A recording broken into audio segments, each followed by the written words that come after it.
Tonight, South Sudan teeters on the edge again. Western nations are now demanding the release of South Sudan's first vice president, Dr. Riek Machar, held under house arrest since March. In a rare joint statement, the embassies of the US, UK, Canada, Germany, Japan, the Netherlands, and Norway are sounding the alarm, warning that South Sudan may slide back into full-scale war. The peace deal signed in 2018, the one that ended 5 brutal years of civil war, is unraveling. Political violence is rising. Aid workers are being attacked. Ceasefire violations are increasing. And the man who helped negotiate the fragile accord is behind closed doors. Médecins Sans Frontières has suspended operations in central Equatoria after repeated abductions of staff.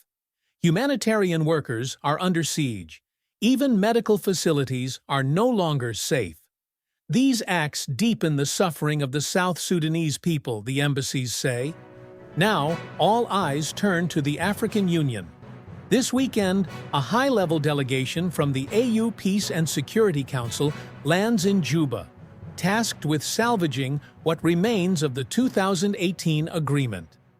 Their message: end the violence, release political detainees, bring all parties back to the negotiating table. Edmund Yakani, a leading voice in civil society, warns the clock is ticking.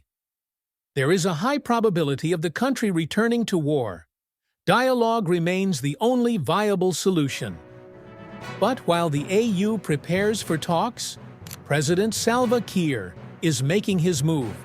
In a late-night broadcast, Kiir removed opposition figures and replaced key ministers, including appointing a member of a breakaway SPLM-IO faction to a post legally reserved for Machar's group. Critics say it's a direct violation of the peace agreement. The president is acting outside the agreement. If you cherry-pick officials, implementation will fail.